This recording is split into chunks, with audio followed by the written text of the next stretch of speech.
राम और कृष्ण के देश में बाबर की पढ़ाई, महाराणा और पृथ्वीराज के देश में अकबर और गोरी की बड़ाई। अब ये नहीं चलेगा भाई।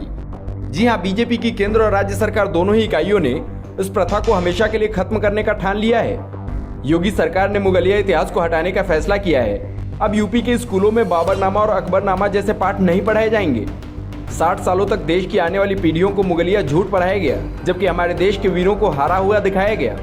पांडव साम्राज्य ने 800 वर्षों तक शासन किया। अहोम साम्राज्य ने लगभग 650 वर्षों तक असम को स्वतंत्र रखा। अहोमों ने खिलजी से लेकर औरंगजेब तक सभी को हराया। पल्लव वंश ने लगभग 600 वर्षों तक, चालुक्यों ने 600 वर्षों तक, मौर्य वंश ने अफगानिस्तान से श्रीलंका तक लगभग 550 वर्षों तक, सातवाहनों ने 500 वर्षों तक और गुप्त वंश ने 400 वर्षों तक शासन किया। लेकिन टेक्स्ट बुक में इतिहास छापते समय कांग्रेसियों को सिर्फ मुगल ही याद रहे और हमारी पीढ़ियां औरंगजेब का सच जानने के बजाय उसके झूठ के कसीदे पढ़ने लगी। इसलिए यूपी के स्कूलों में अब मुगलिया चैप्टर की जगह संस्कृत हमारी सांस्कृतिक विरासत चैप्टर पढ़ाया जाएगा।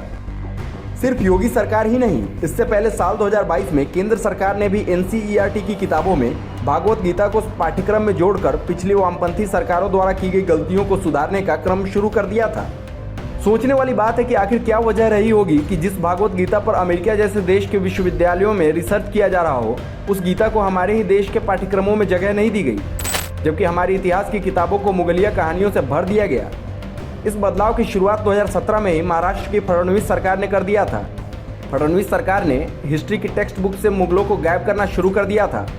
महाराष्ट्र में अब 7वीं और 9वीं क्लास की नई बुक में बदला हुआ असल इतिहास पढ़ाया जा रहा है, जिसमें शिवाजी महाराज की वीरता की कहानियों को अब विस्तार से पढ़ाया जा रहा है। सैकड़ों साल बीत जाने के बाद आज भी कांग्रेसियों का मुगल प्रेम कम होने का नाम नहीं ले रहा है। आज भी जहां इनको मौका मिलता है, हमारी पीढ़ियों को गलत इतिहास पढ़ाने से बाज नहीं आ रहे हैं। राजस्थान की गहलोत सरकार ने भी अभी 2020 में मुगलिया शासकों को महान बताने के लिए राजस्थान बोर्ड की 10वीं की किताबों में देश के महान वीर महाराणा प्रताप को युद्ध कौशल में कमजोर दिखाया था। नीचता की हद देखिए, जिस महाराणा ने घास की रोटी खाकर भी अकबर को युद्ध में नाको चने चबवा दिए, उनके युद्ध कौशल पर ये कांग्रेसी सवाल उठा रहे हैं। इसलिए वक्त आ गया है कि कांग्रेसियों द्वारा इतिहास में की गई छेड़छाड़ को दुरुस्त कर हमारी आने वाली पीढ़ियों को सही इतिहास पढ़ाया जाए और मुगलिया दरबार की महिमा मंडन करने वाली कहानियों पर बुलडोजर चला दिया जाए।